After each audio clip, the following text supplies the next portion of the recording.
नमस्कार जोहार साथियों, झार पाठशाला में आपका स्वागत है। दोस्तों हम लोग आज के इस सेशन में देखने जा रहे हैं एक पथिया डोंगल महुआ से जितने भी टॉपिक बचे हुए हैं उन सारे टॉपिक्स का एमसीक्यू देखने जा रहे हैं। और बचा कुछ सारा का सारा मैंने ऑलरेडी आप लोगों को पढ़ा दिया है, बतला दिया है। एक प्लेलिस्ट में उसको डलवा दूंगा मैं और अपडेट कर दिया जाएगा। जो लोग नहीं देखे हैं वो लोग जाकर के सारा का सारा एमसीक्यू देख लीजिए। और साथ ही साथ बहुत सारे टफ पोएम्स जो है जो आप लोगों ने डिमांड किया था उसको मैं ऑलरेडी पढ़ा चुका हूं। तो आप लोग जो लोग नहीं देखे वो जाकर के उन वीडियोस को भी एक बार जरूर देखें। तो आज के सेशन में हम लोग देखने जा रहे हैं सबसे पहले रूसल भोला। आप लोगों ने कमेंट किया कि सर रूसल भोला पढ़ा तो दिए पर एमसीक्यू आपने नहीं दिया। तो आज के सेशन में हम लोग क्या देखने जा रहे हैं, रूसल भोला का एमसीक्यू देखने जा रहे हैं। और रूसल भोला आपको पता है कि एक पथिया डोंगल महुआ की कविता है, एक पथिया डोंगल महुआ में प्रकाशित हुई कविता है। तो बढ़े आगे और सबसे पहले आप लोगों के स्क्रीन पे सवाल है रूसल भोला से। रूसल भोला का एमसीक्यू पहला कि रूसल भोला कविता का लस्तंगा नाय है। ये जो कविता है इस कविता का लस्तंगा का मतलब होता है दोस्तों संबंध। बार बार मैं कहता हूं कि लस्तंगा का क्या मतलब होता है, लस्तंगा का मतलब होता है संबंध। तो इस कविता का संबंध नहीं है, किससे नहीं है ये आप लोग कमेंट करके बताइए। किससे नहीं है ये आपको क्या करना है, कमेंट करके बताना है। तो जल्दी से आप लोग बताइए कि किससे नहीं है ना। तो देखते हैं।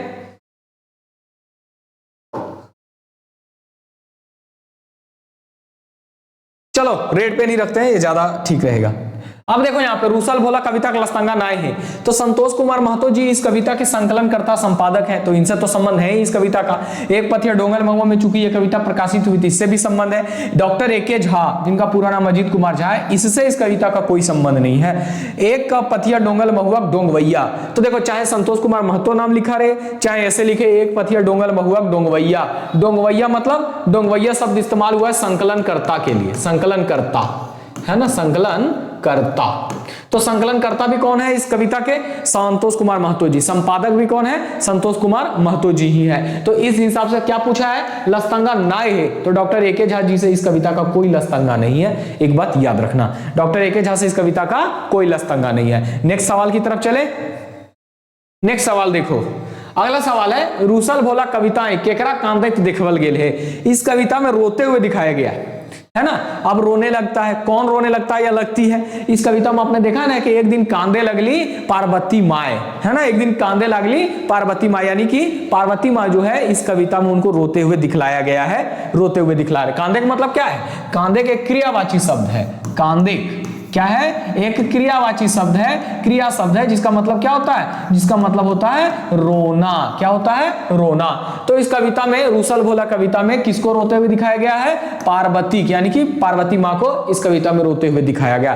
क्यों रो रही थी, तो क्योंकि हमारे जो भोला बाबा हैं भोलेनाथ वो कहीं चले गए थे रूठ करके, अपना सारा साजो सामान माल झाल झोला उठाए और रूठ करके पता नहीं कहां चले गए, जिस कारण से पार्वती माँ जो है वो रोने लगी थी, है ना।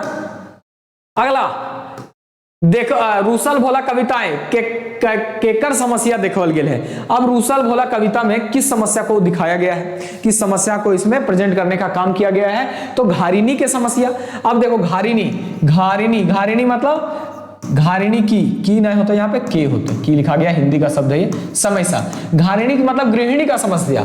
वो गृहिणी जो घर को संतुलित, घर को बैलेंस करके रखने का काम करती है, उसकी समस्या दिखाने का काम किया गया है। राजनीति की समस्या, देश की समस्या या कोई नहीं। तो आपको मालूम है कि पार्वती माँ क्या रहती है रूसल भोला कविता में, एक घारिणी है, एक गृहिणी है, एक गृहिणी है जो अपने घर को क्या करती है, बैलेंस करके चलने का काम करती है, जो अपने घर में संतुलन बना करके रखने का काम करती है, परिवार के सभी सदस्यों के मध्य एक संतुलन स्थापित करके चलने का काम करती हैं। तो उनके साथ जो होने वाली समस्या है, यानी कि घारिणी, एक गृहिणी के साथ क्या समस्या आती है एक घर को चलाने में, वो इस कविता में आपको क्या किया गया है, दिखाया गया है, याद रखिएगा।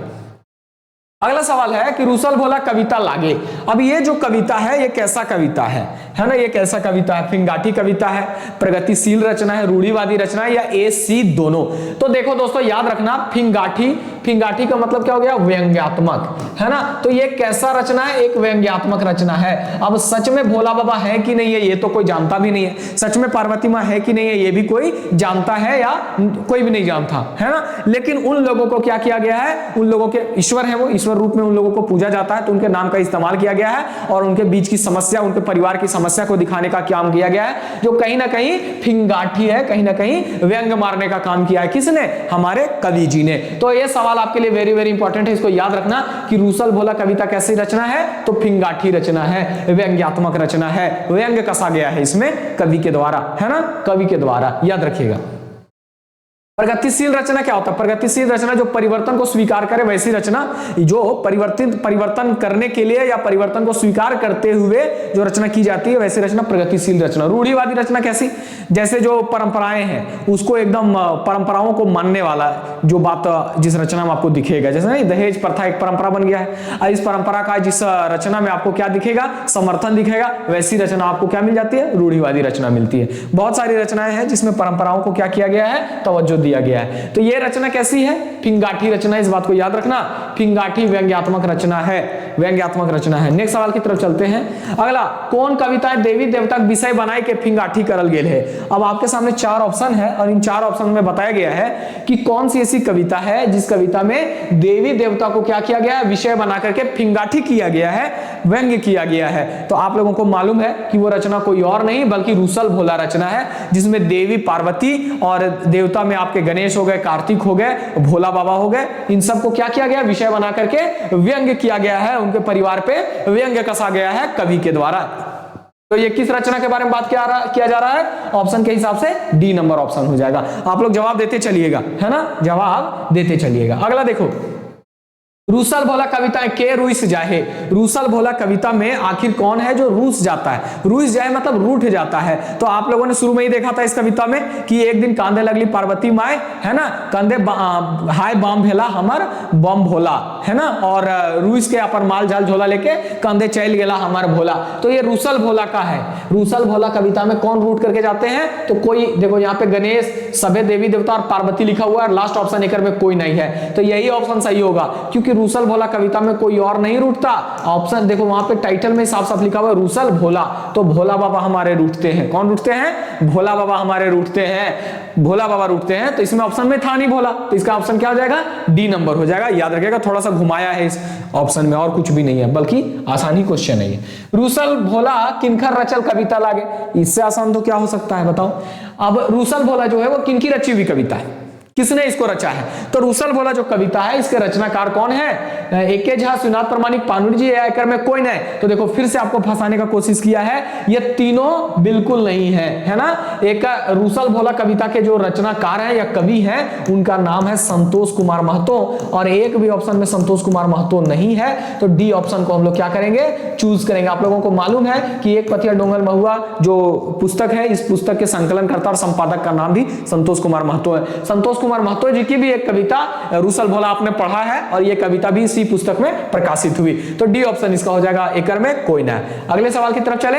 अगला सवाल देखो, देवी देवता भोला के रूठे को वजह की कहलतीन। देवी देवता जो है वो भोले बाबा के रूठने की वजह क्या बतलाते हैं? अब सब देवी देवता आए पर पार्वती को, सती को कहने लगे कि आखिर तो कैसन सती है जे अपन पति के सेवा ना करे पारा, अपन पति के सेवा ना करो पारला, तबे ना रूट करके चल गए तुम, काहे न दला समय पर उनका भांग के गोली। ये सब देवी देवता आकर के कहने लगे। तो उन्होंने कहा कि आपने, सभी देवता ने भोला बाबा के रूठने की वजह क्या बतलाया कि आखिर पार्वती जी, सती जी, आपने भोला बाबा को समय पर भांग की गोली क्यों नहीं दिया?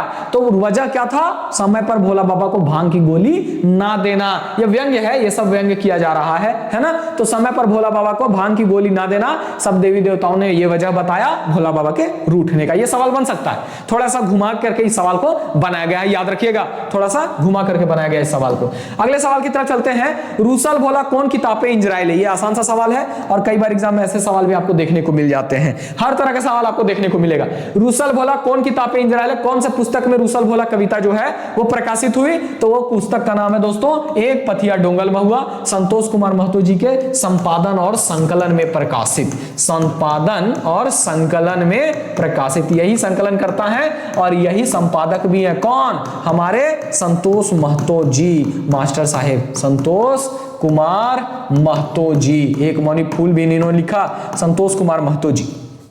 तातल हेमाल किनकी रचना है? तातल हेमाल शिवनाथ प्रमाणिक जी की रचना है। सोहान लागेरे इसके संपादक कौन है? दिनेश दिनमणि। और इसके संपादक के साथ साथ संकलन करता कौन है? देखो सोहान लागेरे में संपादक और संकलन करता अलग अलग है ना, शेखर शारदेंदु जो है वो इसके संकलन करता है। यानी कि सोहान लागेरे में जितने गीत आप देख रहे हैं उसके मुख्य संकलनकर्ता कौन है, शेखर शारदेंदु है। और संपादक कौन है इस पुस्तक के, तो दिनेश दिनमणि है। सोहान लागेरे किनका लिखा हुआ गीत है, किनका लिखा हुआ गीत है, ये आप लोग क्या करना, कमेंट करके बताना, ठीक है। तो ये सोहान लागेरे में इतना याद रखना कि संकलनकर्ता और संपादक जो है वो अलग अलग हैं, जबकि एक पथिया डोंगल महुआ में संपादक और संकलनकर्ता दोनों सेम आदमी है, और वो कौन है, संतोष कुमार महतो जी। इसके अलावा और क्या क्या आप लोगों को याद है, तो भाई तिथि तो याद ही होगा ना, 1990 और 2005। क्लियर है। तातार हेमल शिवनाथ प्रामाणिक जी की रचना है।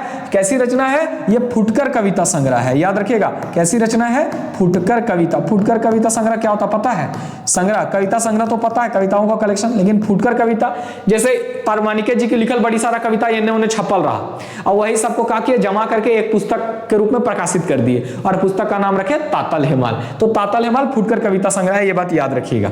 हो सकता है पूछ पाछ दे प्रामाणिक जी के बारे में, तो काम आ जाएगा। अगला, पार्वती माँ अपन पारिवारिक लेतारे कौन बात कहलथिन। पार्वती माँ जो है वो अपने परिवार के संदर्भ में कौन सी बात कहती है कि हमार पारिवारिक बैलेंस रखा सोझा काम रखे। यानी कि मेरे परिवार का, अब सबका परिवार अलग अलग है, सबके परिवार के लोग अलग अलग हैं, सबकी विचारधाराएं अलग अलग हैं, है कि नहीं। तो किसी किसी का परिवार जो है उसको बैलेंस करके चल पाना बड़ा मुश्किल होता है, मतलब संतुलन बना पाना बड़ा मुश्किल होता है। पार्वती माँ कहती है कि मेरे परिवार का बैलेंस रखा सोझा काम रखे। इतना सरल काम नहीं है मेरे परिवार का बैलेंस रख पाना। यदि एक संगे दो जने का वाहन छूटता है तो एक कर जान जरूर जेता है। अगर मेरे परिवार में एक साथ दो लोगों का वाहन छूट जाए ना, तो निश्चित रूप से एक न एक का जान चला जाएगा। इतने मतलब कठिन परिस्थिति में हम क्या करते हैं, रहते हैं, जहां इतना सारा दिक्कत है, हर समय एकदम अलर्ट रहना पड़ता है। कहीं एक दो वाहन एक साथ ना छूट जाए और पता चले वो कहीं जाने चल गया तो गड़बड़ हो जाएगा, परिवार में क्लेश हो जाएगा। तो ये दोनों बात कहीं ए भी दुइयो कहलथिन, हमार परिवार खूब कला है। यहाँ क्या कहा जा रहा है, कौन बात कहलथिन, ए भी दुइयो हो जाएगा, यहाँ ए भी दुइयो हो जाएगा। ये परिवार के संदर्भ में पार्वती जी ने कहा। अगला, गंसक वाहन लागे। गंसा का क्या मतलब है, गंसक यहाँ पे इस्तेमाल किया गया है कविता में, गंसक शब्द। तो गंसा मतलब गणेश भगवान, है ना, श्री गणेश भगवान। तो गणेश जी का वाहन के बारे में यहाँ पे बात किया जा रहा है। यानी गणेश जी किसकी सवारी करते हैं, तो मूस की सवारी। तो मूसा माने चूहा, याद रखेगा, चूहे की सवारी करते हैं। अगला, भोलक माला लागे। भोलक माला यानी भोला बाबा का जो घेचक माला लागे से कौन है, तो भोला बाबा घेचक माला लागे नाग सांप, नाग सांप। और नाग सांप और गंसा के जो वाहन ऐसे दोनों एक दूसरे के दुश्मन। जरा सा मौका मिलता है ये घेचक माला के, भोला बाबा घेचक माला के, तो मुसवक तो खाइए जेता धड़ से नहीं। तो अब ये सब बाकी ऑप्शंस जो है वो इनकरेक्ट है, ए नंबर सही है। अगले सवाल की तरफ चलते हैं कि रूसल भोला कविताएं पारिवारिक बैलेंस रखा, बैलेंस करे केकरा देखल गेल है। इस कविता में, रूसल भोला कविता में परिवार को बैलेंस मतलब संतुलित करके रखते हुए किसको दिखलाया गया है, तो आप लोगों को मालूम है दोस्तों कि पार्वती जी को दिखलाया गया, पार्वती माता को दिखलाया गया है। अपने परिवार को बैलेंस रखते हुए, अपने परिवार का बैलेंस करते हुए दिखाया गया है ना। क्या होता है, जब सांप चूहे को खाने के लिए दौड़ता है तो पार्वती जी जो है वो चूहे को बोलती है भागो भागो जल्दी से अपना जान बचाओ। और जब कार्तिक का मोर जो है वो भोला बाबा का जो माला है उस माला को लेकर के जब पेड़ पे चढ़ जाता है तो क्या करती है, वहां से लबदा मार करके उसको बचाने का काम करती है। तो बैलेंस करते हुए किसको दिखाया गया है, पार्वती जी को दिखाया गया। और भोला बाबा के लिए काफी दिक्कत, परिवार को मतलब संभालते संभालते भोला बाबा के लिए बूटी बनाते हुए दिखाया गया है इस कविता में। तो रूसल भोला कविता में परिवार को बैलेंस करते हुए किसको दिखलाया गया है, पार्वती जी को दिखलाया गया है। याद रखिएगा, किसको दिखाया गया, पार्वती जी को दिखलाया गया है।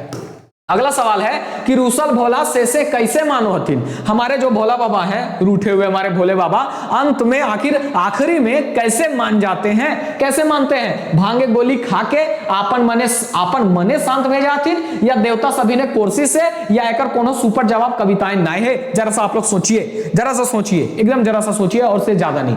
तो रूसल भोला जो कविता, इस कविता के अंत में आखिर हमारे भोला बाबा मानते हैं, तो कैसे मानते हैं, किस तरह से माना हुआ उनको दिखाया गया है। तो देखो इस कविता में कहीं भी यह चीज नहीं बतलाया गया कि भोला बाबा मान गए, कहीं नहीं दिखाया गया। उनको रूठा हुआ तो दिखाया गया, मगर मनाया कौन, माने कैसे, ये सब चीजें नहीं दिखाया गया, ये सब चीजें नहीं दिखाया गया। तो एकर कोनो सुपर जवाब कविताएं ना है। यानी कि भोला बाबा कैसे रूठते हैं अंत में, इसका कोई स्पष्ट जवाब इस कविता में आपको देखने को नहीं मिलता। तो डी नंबर ऑप्शन आपका हो जाएगा। समझ रहे ना, पूरी कविता में आपने कहीं देखा कि भोला बाबा माने हैं, कहीं नहीं देखा। अंत में संतोष महतो जी भी अपना नाम लेकर के कहते हैं कि पार्वती मां जल्दी से भोला बाबा को बुला करके भांग का गोली दीजिए, लेकिन यह नहीं दिखाया गया कि भोला बाबा मान गए भांग के गोली खा के, ऐसा कहीं नहीं दिखाया गया। अगले सवाल की तरफ चले। अगला सवाल देखो, गलत छांटना है आपको, क्या करना है, गलत छांटना है। गलत छांटो, खूबे पारिवारिक बोझा रहे बाद हूं पार्वती में भांगे गोली बनाई लेती, तो हाँ बिल्कुल सही बात है। परिवार का इतना बोझा, इतना परिवार में दिक्कत होने के बावजूद भी, बड़ी सारी समस्या होने के बावजूद भी पार्वती माँ जो है वो भोला बाबा के लिए भांग की गोली बनाई लेती है। लास्ट में देखिए लिखता है ना कविता में कि 2 तोला भांग तोल के लोहा पाटी लेकर के क्या करती है, भांग की गोली बना लेती है। भोला का पारिवारिक बैलेंस पार्वती माँ रख हलतीन, तो जी हाँ भोला बाबा परिवार का बैलेंस जो है वो पार्वती माँ रखती है। यहाँ पे नारी के महत्व को दिखलाया गया है कि एक परिवार में नारी का कितना इंपॉर्टेंस है, कितना महत्व है, क्या भूमिका है। तो भोला घेचक माला नाग सांप लागे, तो जी हाँ भोला घेचक माला नाग सांप है। गंसक वाहन एक खूबे चेठाल है, यानी कि गंसक वाहन चूहा में बहुत चेठा, यानी कि खूब फुर्ती था, तो नहीं ऐसा नहीं है। फुर्ती दिखलाया जा गया है कार्तिक के वाहन का, और किसका फुर्ती दिखाया गया है, कार्तिक। गणेश और कार्तिक दोनों भाई है ना, तो कार्तिक के वाहन की खूब फुर्ती दिखलाई गई है, मोर की। तो ये बात गलत है, यहाँ गंसक वाहन के खूब चेठा नायल है, और आपको क्या बोला गया, गलत छांटने के लिए बोला गया है, तो डी ऑप्शन हो जाएगा, डी ऑप्शन हो जाएगा। चेठा किसका दिखलाया गया है, मोर का, और मोर किसका वाहन है, मोर वाहन है दोस्तों कार्तिक का, याद रखिएगा। नेक्स्ट सवाल की तरफ चले। नेक्स्ट सवाल है, रूसल भोला कविताएं शैतान रूपे केकर वाहन देखवल गेल है। इस सवाल का जो सही जवाब देगा उसको मेरी तरफ से 1 लाख आशीर्वाद है ना, और हर आशीर्वाद आपके बेहद काम का, समझ लेना। फिर भी आप इस सवाल को देखो कि रूसल भोला कविता में शैतान रूप में किसको दिखलाया गया है, शैतान रूपे केकर वाहन देखवल गेल है। थोड़ा सा दिमाग लगाना बस। और इसमें भोला घेचक माला पार्वती के वाहन, ए बी दुयो या कार्तिक के वाहन। तो देखो इसमें शैतान रूप में दिखाया गया है भोला घेचक माला को शैतान के रूप में दिखाया गया है, लेकिन ये माला जो है वो माला है, वाहन नहीं है, और यहाँ पे वाहन का बात किया जा रहा है, तो इस हिसाब से ये तो होगा ही नहीं। भोला बाबा सांप की सवारी थोड़े करते हैं, भोला बाबा तो बसहा बैल की सवारी करते हैं, उनका वाहन तो बसहा बैल है, और बसहा बैल को यहाँ पे शैतान रूप में नहीं दिखाया गया। शैतान रूप में 2 चीजों को दिखाया गया, एक तो नाग सांप को दिखाया गया है, और दूसरा दिखाया गया है बाघ को, जो पार्वती माँ का क्या है, सवारी है। शुरू में ही कहते हैं ना, सबसे पहले बांधलू अपन शैतान, है ना, बांधलू अपन शैतान। तो पार्वती के वाहन को क्या किया गया है, पार्वती के वाहन को इस कविता में शैतान रूप में दिखाया गया है, याद रखिएगा, पार्वती के वाहन के, ठीक है।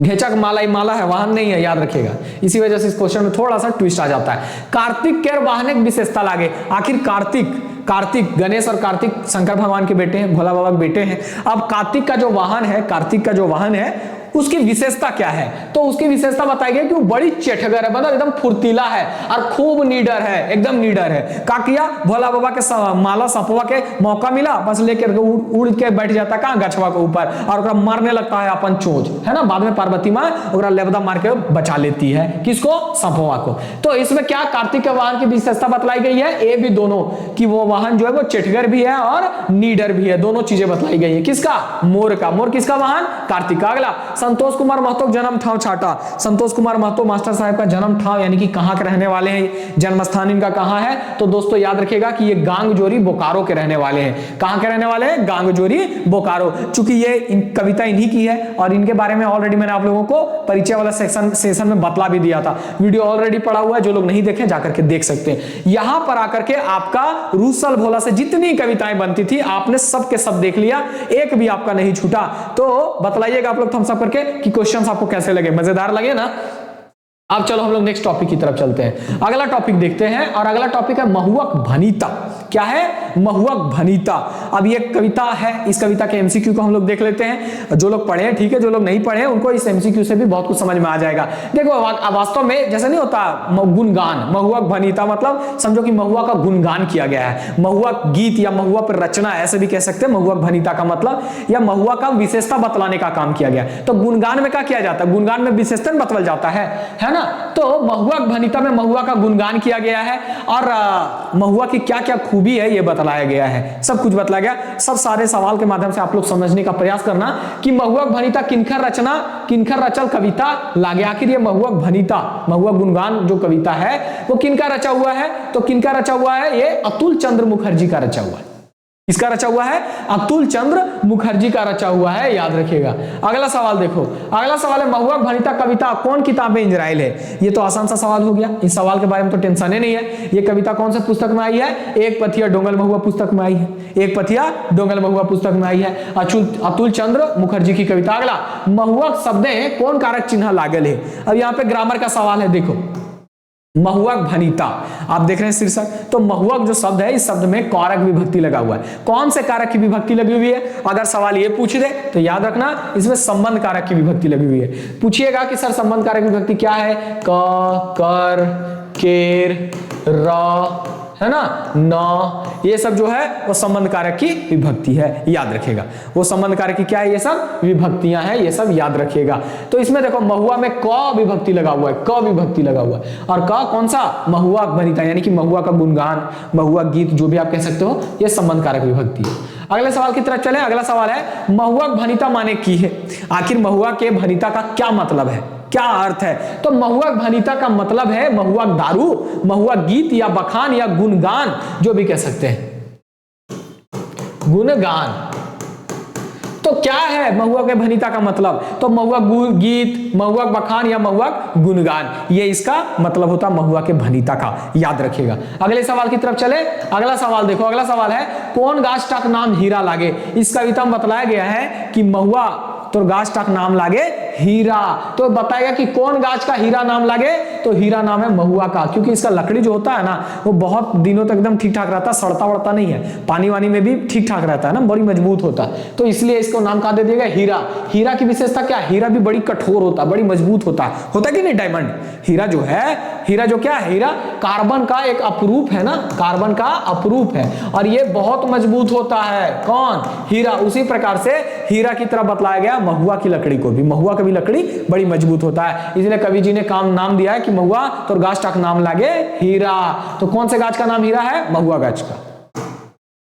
अगला, महुआ भनिता कविता के लेतायरे गलत के छांटा। महुआ भनिता कविता के संदर्भ में आपको गलत छांटना है, एक बार इसको पढ़िए। ये कविता महुआ विशेषता बतवल गेल है, महुआ गुणगान करल गेल है, तो जी हाँ ये बात तो सही है। ये कविता पारसनाथ महतो के लागे नहीं, ये कविता पारसनाथ महतो का नहीं, ये अतुल चंद्र मुखर्जी की कविता है, याद रखिएगा। ये कविता एक पथिया डोंगल महुआ किताबें इंजराइल, एकदम सही है। ये कविता संकलन करता संतोष महतो जी, हाँ ये भी सही है। गड़बड़ कहाँ है? 6 का बी में गड़बड़ है। इस कविता के जो कवि है वो पारसनाथ महतो ना होकर के कौन है? अतुल चंद्र मुखर्जी है, याद रखिएगा। कौन है? अतुल चंद्र मुखर्जी है, तो बी गलत हो गया यहां पे। अगले सवाल की तरफ चले। अगला सवाल देखो, अगला सवाल कवि मते हमनी गुड़ घी बैगन जीरा पावही। कवि के अनुसार हम लोग गुड़ घी बैगन जीरा पाते हैं, किस से पाते हैं? इस कविता में बताया गया है कि महुआ से हम लोग गुड़ पाते हैं, बैगन पाते हैं, घी पाते हैं, जीरा पाते हैं। अब ऐसा क्यों? तो देखो महुआ का आपने फूल देखा है ना, उस फूल को जब आप ये करोगे, तोड़ मतलब उसको फाड़ दोगे या उसको नोच दोगे, तो बीच में आपको जीरा जैसा जैसा दाना देखने को मिलता कि नहीं? और डोरी का जो तेल होता है वो जम जाता है डोरी का तेल, तो डोरी का तेल जम जाता है जैसे घी आपका जम जाता है। इसीलिए कवि जी ने क्या कहा कि जीरा, तो फूल से आपको जीरा मिलता है।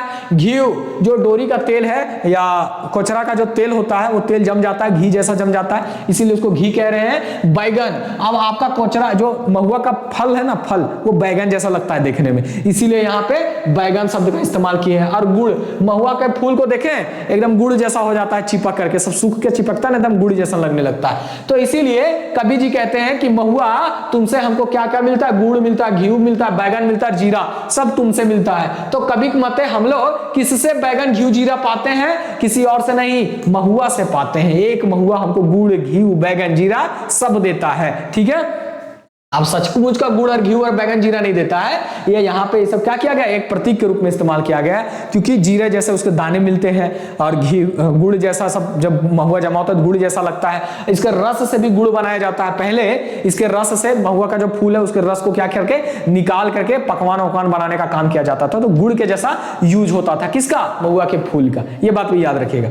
अब अगला देखो, अगला, तोरा सिजवल परे खाए में बड़ी मजा धारे, खुशी खुशी बाटी खात लोग घरे बारे। यानी कि तुमको सिझा करके खाने में बहुत स्वादिष्ट लगता है। मजा धारे मतलब बड़ा आनंद आता है, बड़ी मजा आता है खाने में, यानी कि खूब टेस्टी लगता है। और घर बाहर के लोग जो हैं वो एकदम खुशी खुशी बांट के खाते हैं इसको। ये कौन कविता टोना लगे, ये कौन सी कविता का टोना है और यहाँ किसकी बात की जा रही है? तो आप लोगों को मालूम है कि ये महुआ के भनीता का है और यहाँ पे बात किसका किया जा रहा है? महुआ का बात किया जा रहा है, महुआ का। महुआ को खाने में बड़ा स्वाद लगता है, सिझा करके खाने में, बॉयल करके खाने में, ठीक है। तो यहाँ पे महुआ भनीता से ये जो लाइन आप देख रहे हैं ना, ये पंक्तियां पाता, ये लाइन जो है वो महुआ भनीता कविता से उठाया गया है और किसके लिए संदर्भ में कहा जा रहा है? महुआ संदर्भ में कहा जा रहा है।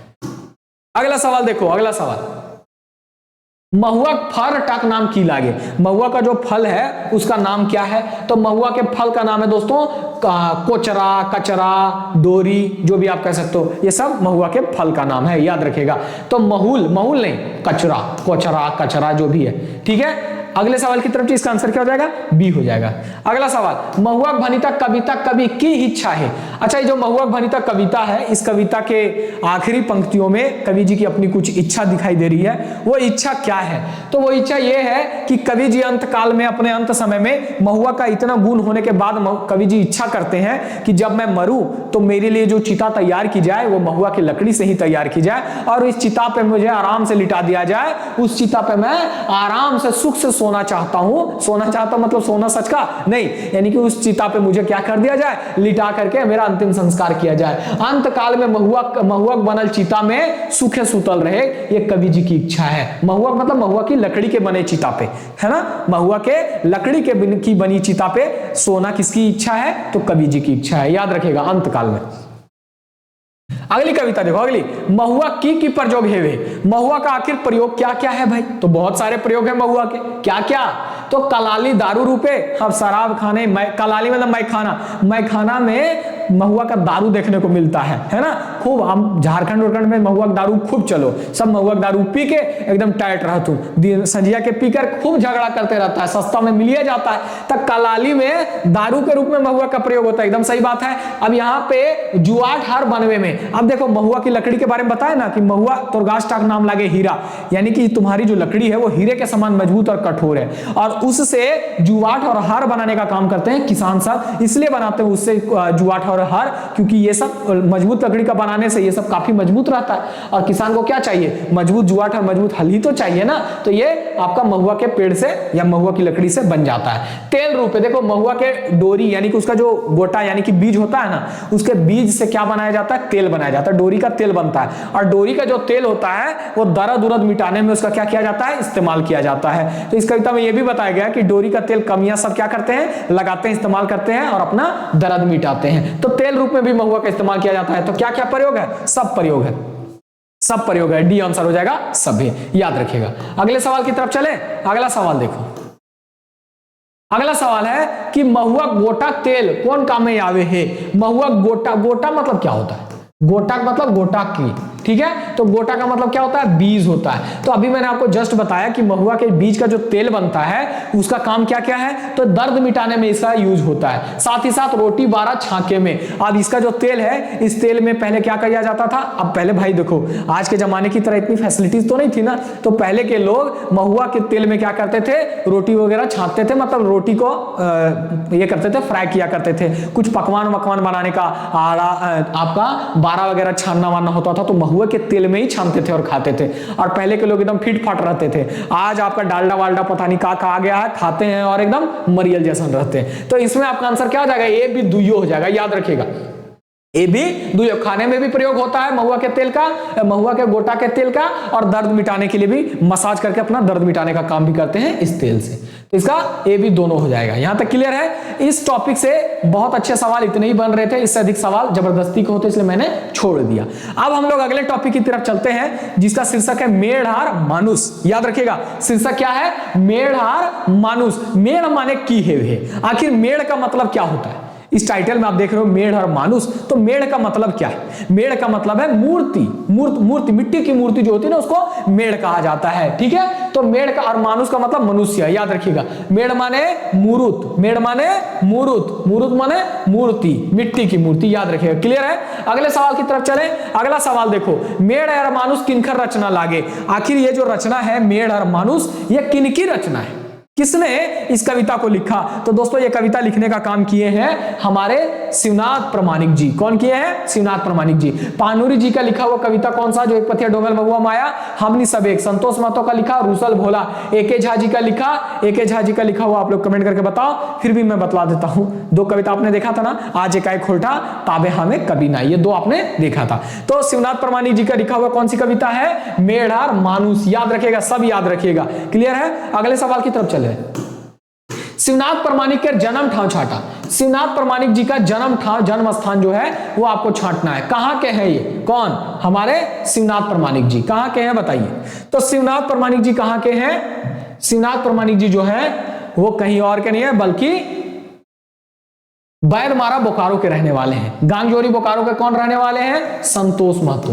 प्रामाणिक जी कहां के हैं? बैदमारा बोकारो के, याद रखिएगा। संतोष महतो जी कहां के हैं? गांगजोरी बोकारो। लारी रामगढ़ के कौन है? चित्रंजन महतो, चित्रा जी। चित्रा इनका उपनाम है, लारी रामगढ़ के हैं। जिंदगी टो उपन्यास इन्होंने लिखा, और जिंदगी टो खोरठा भाषा का पहला प्रकाशित उपन्यास है, याद रखिएगा। चित्रा जी के संबंध में छाया भी पढ़ने के लिए दिया आपको। जिंदगी टो, जिंदगी टो जीवन की खोज, है ना, तो मतलब खोज।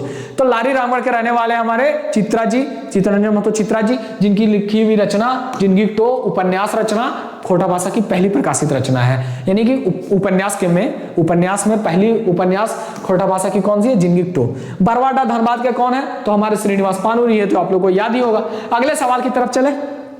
चलो अगला सवाल देखते हैं। शिवनाथ प्रामाणिक का उपनाम छाटा। शिवनाथ प्रामाणिक जी का उपनाम आपको पूछ सकता है, कई एग्जाम में कई बार पूछा है, याद रखना। इनकी रचना दिया पढ़ने के लिए, तो आपको पूछ सकता है कि इनका उपनाम क्या है? मानिक है। आप लोग कमेंट कर सकते हो क्या कि सब्यसाची किनका उपनाम है, गोलवार किनका उपनाम है, इसके अलावा गरीब किनका उपनाम है? तो मैं आपको बताता चलूं कि गरीब जो है वो शिवनंदन पांडे जी का उपनाम है। इसका उपनाम है शिवनंदन पांडे जी का उपनाम क्या है? गरीब है। इसके अलावा गोलवार किनका उपनाम है? तो गोलवार महेश चंद्र पोद्दार जी का उपनाम है, याद रखिएगा। महेश चंद्र पोद्दार जी का उपनाम क्या है? गोलवार है। इसके अलावा सब्यसाची किसका उपनाम है? तो सब्यसाची भोगनाथ ओहदार जी का नाम है। किसका नाम है? भोगनाथ ओहदार, जिसको आप लोग अक्सर बी एन ओहदार के नाम से जानते हैं। भोगनाथ ओहदार इनका पूरा नाम है, आप लोग जरूर जानते होंगे। अगले सवाल की तरफ चले। अगला सवाल देखो, मेढ़ और मानुष कविताएं की बतवल गेल है। मेढ़ और मानुष कविता में आखिर क्या बतलाया गया है? ज्ञान का महत्व, एकता का ताकत, मेढ़ और मानुष से फर्क, यानी कि मूर्ति में और एक इंसान में फर्क है, अंतर है, ये इस कविता में बतलाया गया है। ये इस कविता में बतलाया गया कि मेढ़ और मानुष अलग अलग है ना। और मनुष्य जो है वो मूर्ति से बढ़ करके है, मगर इंसान बेवकूफ मूर्ति को इंसान से बढ़ करके मानता है और उस मूर्ति के लिए जान तक देने के लिए तैयार रहता है। तो इस कविता में मेढ़ और मानुष में फर्क, अंतर बतलाने का काम किया गया है, याद रखिएगा। अगला देखो, मेढ़ और मानुष कविता कौन किताब में इंजरायल है? तो आसान सवाल है कि एक पथिया डोंगल महुआ में प्रकाशित हुआ है। एक पथिया डोंगल महुआ में प्रकाशित हुआ। अगले सवाल की तरफ चले। अगला सवाल देखो, मेढ़ और मानुष कविता के लेता है गलत के छांटा। मेढ़ और मानुष कविता के संदर्भ में आपको गलत छांटना है, तो चलो जल्दी से गलत छांटो। इसके पहले आप सारे ऑप्शन देख तो लो।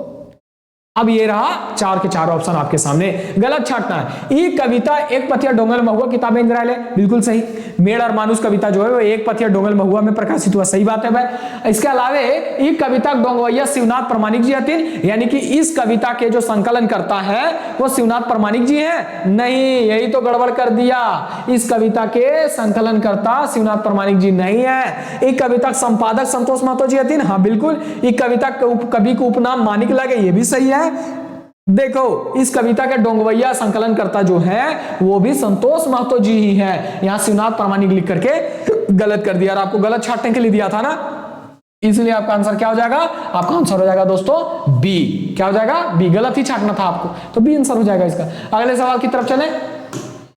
अगला सवाल देखो, मेढ़ और मानुष कविते सबले बड़ केकरा बतवल गेल है? मेढ़ और मानुष कविता में सबसे बड़ा किसको बताया गया है? सबले बड़ मतलब सर्वश्रेष्ठ किसको बताया गया? कौन इस संसार में सर्वश्रेष्ठ है? इस कविता के माध्यम से आपको बतलाना है। तो कवि जी ने बार बार कहा कि मेढ़ और मानुष कविता में कि मानुष ले बड़ कोई ना है, मनुष्य ले बढ़ कोई ना है मीत, है ना, मनुष्य से बढ़ करके कोई भी नहीं है, कोई देवता किसान जवान कुछ नहीं, सबसे बड़ा कौन है कवि जी के हिसाब से मानुष है, मनुष्य है, याद रखना है क्या है मानुष है।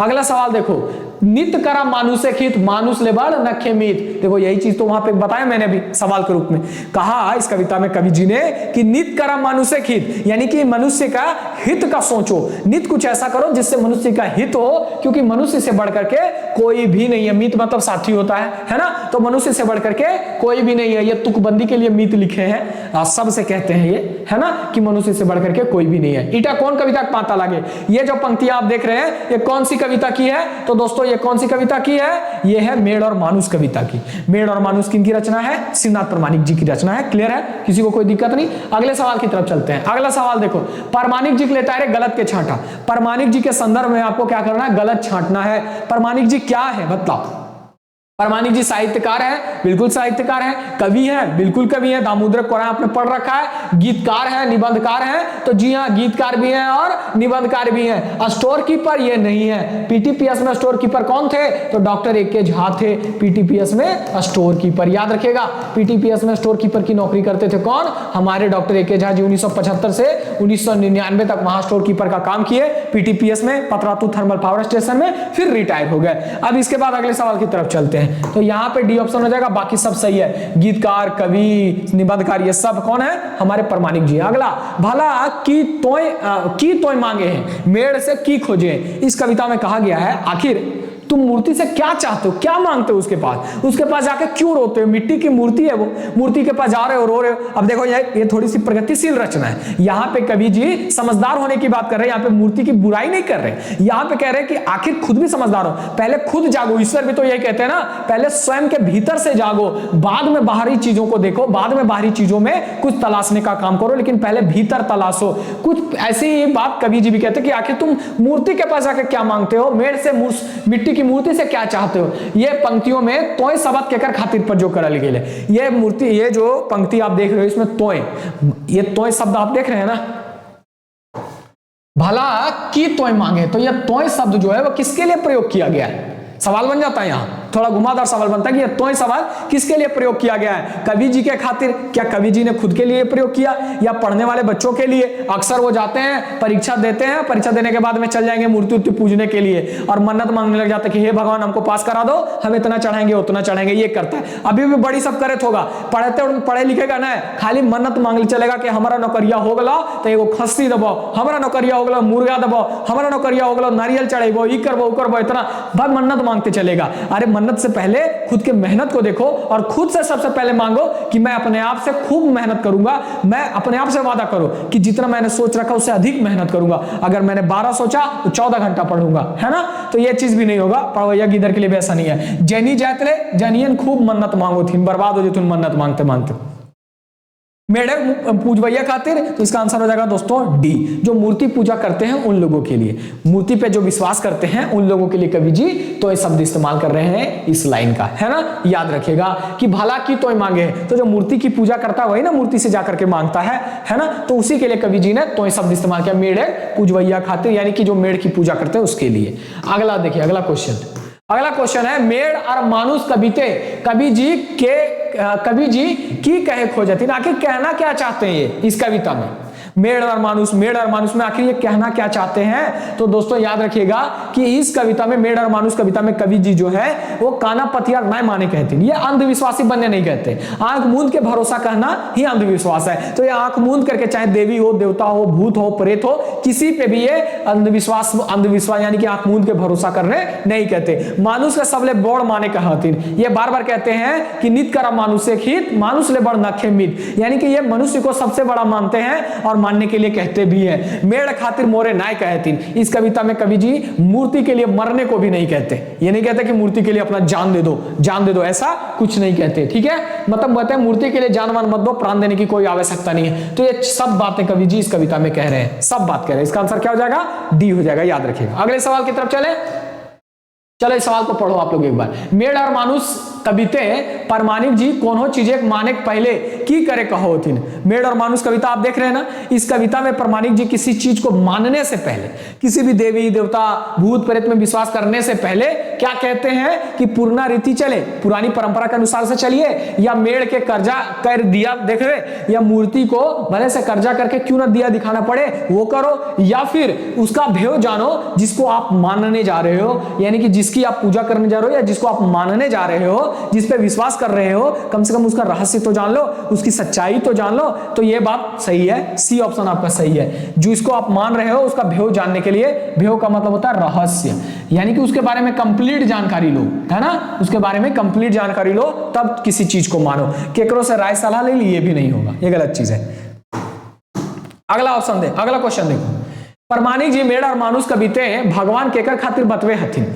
आखिर भगवान किसके लिए, किसके लिए है भगवान? तो कवि जी साफ साफ इस कविता में कहते हैं कि जो डरपोक लोग हैं ना, भगवान वास्तव में उसके लिए है। जो डरता नहीं है उसको भगवान की आवश्यकता भी नहीं होती। जो निडर किस्म के लोग हैं उन लोगों को कोई देवी देवता की आवश्यकता नहीं होती। डरपोक लोग कदम कदम पे भगवान का नाम लेगा, हे भगवान, ये भगवान, वो भगवान, है ना। तो डरपोक लोगों के लिए कहते हैं, डर पुल का शब्द इस्तेमाल किया गया डरपोक के लिए। तो याद रखेगा कि कवि जी परमाणिक जी जो है वो डरपुलका के लिए कहते हैं, भगवान डरपोक लोगों के लिए है ना, डरपोक लोगों के लिए, निडर के लिए कोई भगवान नहीं, निडर को भगवान की जरूरत नहीं होती। अगला देखो, मेड़ और मानुष कैसन कविता लागे। मेड़ और मानुष किस प्रकार का कविता है? तो दोस्तों याद रखिएगा ये एक प्रगतिशील कविता है जो आपको अपने विचारों में परिवर्तन लाने के लिए कहती है। जो रूढ़िवादी, जैसे लोग मूर्ति पूजा किए जा रहे हैं, कुछ सोचिए नहीं रहे हैं कि इस मूर्ति पूजा से हमको क्या फायदा है, क्या नुकसान है, करना चाहिए कि नहीं करना चाहिए, कुछ नहीं, अंधविश्वासी बन करके विश्वास कर ले जा रहा है। मगर कवि जी कहते हैं कि ऐसा मत करो, इसमें थोड़ा परिवर्तन करो, उसके बारे में जानो समझो तब उसको मानो। तो ये कविता कैसी है? ये प्रगतिशील कविता है, याद रखेगा प्रगतिशील कविता है, ठीक है, प्रगतिशील। अगला देखो, कौन रचना परमाणिक जी की नखे। अब ये जो कुछ रचना दिया है, इस रचना में पूछा जा रहा है कि कौन सी रचना परमाणिक जी की नहीं है। तो मैं बतला दूं, तातल हेमंत शिवनाथ परमाणिक जी की रचना है जो कि एक फुटकर कविता संग्रह है। उसके अलावा मैचगंधा महाकाव्य है जो कि परमाणिक जी की रचना है। इसके अलावा और सुरूसल फुटूस भी परमाणिक जी की रचना है। वेदना के पंख जो है ये परमाणिक जी की रचना नहीं है। तो कौन रचना नहीं है ये तो पूछा ना, तो ऑप्शन आपका क्या हो जाएगा? ऑप्शन नंबर आपका डी हो जाएगा। यहां तक क्लियर है? किसी को कोई परेशानी तो नहीं है ना। चलो यहां पर आकर के दोस्तों ये भी कविता आपका खत्म हो गया। कौन सी कविता थी? ये मेड़ और मानुष, ये भी आपका खत्म हो गया। अगला देशक जुआन में हम लोग आ गए। कहां पहुंच गए? देश के जुआन। तो आप लोग इस सवाल को थोड़ा सा पढ़ो इस सवाल को, तब तक सब कुछ मैं देख रहा हूं ठीक तो है।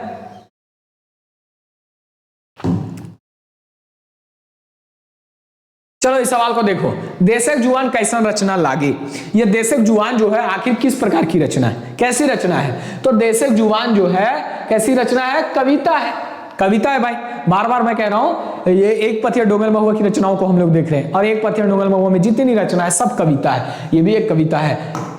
अगला सवाल, देशक जुआन किनका रचा हुआ कविता है? अब ये सवाल बनता है कि आखिर इसके कवि का क्या नाम है? तो इसके कवि का नाम है दोस्तों, क्या नाम है? विनोद कुमार। क्या नाम है? विनोद कुमार नाम है। याद रखिएगा, देशक जुआन किनकी लिखी हुई कविता है? विनोद कुमार जी की लिखी हुई कविता है। देशक जुआन मतलब देश के जो फौजी हैं उनके लिए। विनोद कुमार जी की रचना नखे। अब कुछ ऑप्शन दिया गया है जिसमें पूछा जा रहा है कि इनमें से कौन सी रचना जो है वो विनोद कुमार की लिखी हुई रचना नहीं है। आपको कमेंट करके बताना दोस्तों। तो देखो, सोन माटी आप जानते हैं कि विनोद कुमार जी की रचना, ये सही है।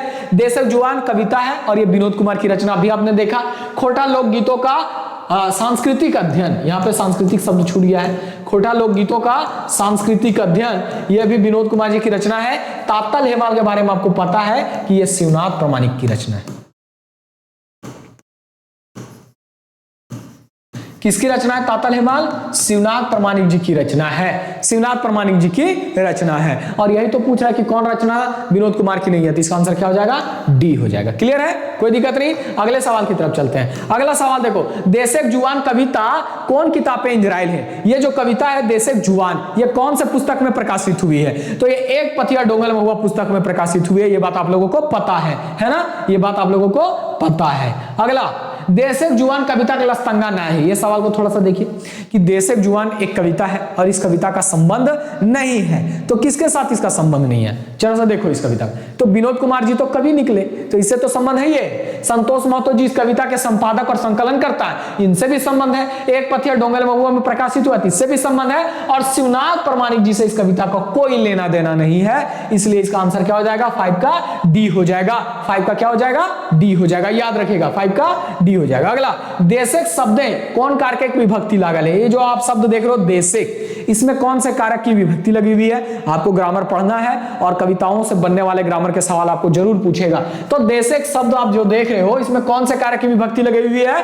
तो इसमें दोस्तों संबंध कारक की विभक्ति लगी हुई है। क्या लगी हुई है? संबंध कारक की विभक्ति लगी हुई है। यहां तक किसी को कोई समस्या नहीं है? अगले सवाल की तरफ चलते हैं। अगला सवाल देखो, चायरो बाट ले जूठ हवा, देशक खातिर एक गुट हवा, गुट हो गया है ना, देश के लिए एक गुट हो जाइए, अलग अलग गुट नहीं, एक गुट हो जाइए। सब कोई चारों तरफ से मिलजुल करके एक हो जाइए, जुट जाइए, जुड़ जाइए और जुड़ करके एक गुट का निर्माण कर लीजिए, एक गुट होइए, है ना, कोई भेद नहीं, सब एक हो जाइए। ईटा कौन कविता पाता लागे, ये कौन सी कविता का पंक्तियां, कौन सी कविता की पंक्तियां हैं? तो दोस्तों ये देशक जुआन कविता की पंक्तियां हैं, जिसमें कवि जी साफ साफ कह रहे हैं कि देश के सभी लोग एक हो जाओ। इन दोनों पंक्तियों से आपको क्या पता चल रहा है? कवि जी क्या कह रहे हैं? देश के लोगों से एक होने की बात कह रहे हैं। क्या कह रहे हैं? एक होने की बात कर रहे हैं। कोई समस्या नहीं है यहां तक? चलिए आगे बढ़ते हैं। अगला, विकासक लेल कवि जी केकरा साय देवे कहतीन। देखिए कवि जी इस कविता में कहते हैं कि देखो देश के विकास के लिए क्या करो? साय दो। साय देने का मतलब समर्थन दो, साथ दो। तो किसको साथ देने के लिए कहते हैं? या किसी और को नहीं, भारत के वासी सबको एक दूसरे का साथ देने के लिए कहते हैं। कवि जी कहते हैं कि सब लोग मिलजुल करके एकजुट होकर के रहिए और देश के विकास के लिए सबको एक दूसरे का साथ दीजिए, क्योंकि माटी सबूत सभिन एक के भाई, विकासक लेल सभिन करा सभिन एक दूसरे के देवा साय, है ना, मतलब सबको एक दूसरे का क्या करो? साथ दो देश के विकास के लिए। ऑप्शन नंबर ए हो जाएगा। अगले सवाल को देखो, सबक नजर तोड़दन, सबों की नजर तुम्हारी तरफ है। मतलब क्या है इसका? मतलब है कि सबों को आपसे उम्मीद है। यह बात किसके लिए कहा जा रहा है? जवानों के लिए कहा जा रहा है। भाग जुगुत तीखन, इस समय कोई उपाय देखो, कोई जुगुत देखो। हिया के जुगुत भावे कहल जाए, केकरा जुगुत भावे कहल जाए रहे, केकरा होगा, केकरा जुगुत भावे कहल जाए रहे। तो देशक चासा सबिन के, देशक जुआन सबिन के, ए बिदुयो या देशक नेता गुला के, आखिर किसको जुगुत भावने के लिए, उपाय भाव सोचने के लिए कहा जा रहा है? तो देश के जुआनों को, देश के जो फौजी हैं उन लोगों को, है ना। बताते हैं कभी कि हमारी जो माय माटी है वो इस समय बेहाल है, परेशान है और सबकी नजर आपकी तरफ है जवानों, इसलिए क्या करो? कोई उपाय सोचो, कोई उपाय सोचो। अगला सवाल है, सभी के एकजुट नाय रहला पर कवि के मत की होता है। अब कवि जी इस कविता में बतलाते हैं कि अगर भारत के वासी आप सब लोग एकजुट होकर के नहीं रहे तो देश में क्या हो जाएगा? क्या हो जाएगा? माटी टोना टुकड़ा होता है, माटी के टोना टुकड़ा हो जाएगा, यानी कि इस देश के खंड खंड हो जाएंगे, या दुश्मन माटी लूट लेता। माटी मतलब यहाँ पे देश, यानी कि दुश्मन हमारे देश को क्या करेंगे? लूट लेंगे। अंग्रेजों ने किया ना, अंग्रेज हमारे देश को, हम लोग मिल करके नहीं रह रहे थे तो अंग्रेज हमारे देश के टुकड़े टुकड़े कर दिए, मतलब हमारे देश को लूट भी लिए और हमको गुलाम भी बना लिए, बनाए ना। और उतना ही नहीं किए, हमारे देश के टुकड़े भी करके चले गए, बांग्लादेश, उसके आपका उधर देखो पाकिस्तान का निर्माण करा करके चले गए, म्यांमार वगैरह आप जो देख रहे हो, है ना, हमारा बहुत सारा हिस्सा हमसे टूट के अलग हो गया। तो अंग्रेजों, हम लोग इस सब की वजह क्या थी? क्योंकि हम लोग एक नहीं थे। अगर हम लोग मिलकर रहते तो शायद अंग्रेज लोग हम लोग को गुलाम ही नहीं बना पाता। तो इसमें ए भी दोनों ऑप्शन हो जाएगा। क्या होगा? ए भी दोनों। अगला सवाल पूछे, देशक जुबान कवि जी देश कर शान मान केकरा कहलथी ना, तो देश कर शान, तो देश कर के मान, है ना, अपन गाते के लहू करे देशक खातिर दान। तो ये कविता कौन सी है? देशक जुबान की कविता। और देशक जुबान कविता में देश के युवाओं, देश के युवा नहीं, देश के जवान सबको, यानी कि देश के फौजी सबसे कवि जी अपना रक्त का एक एक बूंद दान करने के लिए कहते हैं और उनको देश का शान, आन बान शान बतलाते हैं। बोलते हैं आप देश के शान हो, आप देश के मान हो, आप देश के गौरव हो, है कि नहीं है? इसलिए आप देश की रक्षा के लिए अपने लहू का एक एक कतरा दान कर दो, यानी कि अपना सर्वस्व न्यौछावर कर दो। अगला सवाल, देशक जुआन कविता कवि यापन लहू दान केकरा करे कहतीन। आखिर बोलते हैं कि अपना लहू का दान कर दो, मतलब अपना सब कुछ लुटा दो, अपना सब कुछ न्यौछावर कर दो देश के लिए। किसको कहते हैं? तो ये किसी और को नहीं कहते, देश के जवानों को कहते हैं। किसको कहते हैं? देश के जवानों को कहते हैं। यहां तक क्लियर है? किसी को कोई परेशानी नहीं यहां तक? किसी को यहां तक कोई परेशानी नहीं? तो दोस्तों आज के इस सेशन में हम लोगों ने एक पथिया डोंगल महुआ का कंप्लीट एमसीक्यू देख लिया। जो बचा कुचा था वो तो मैं ऑलरेडी पहले करवा चुका था आपको, है ना। मतलब इस आज के सेशन में आपने 4-5 जो देखा और इसके पहले जो थे बाकी के बच्चे कुछ वो सब के सब मैंने आप लोगों को पढ़ा दिया था। हर एक सवाल आप लोगों के लिए इंपॉर्टेंट है और भी अगर कुछ सवाल बनेंगे तो मैं जो फुल लेंथ टेस्ट लाऊंगा उसमें आप लोगों को जरूर बतला दूंगा, दे दूंगा, परेशान होना नहीं है।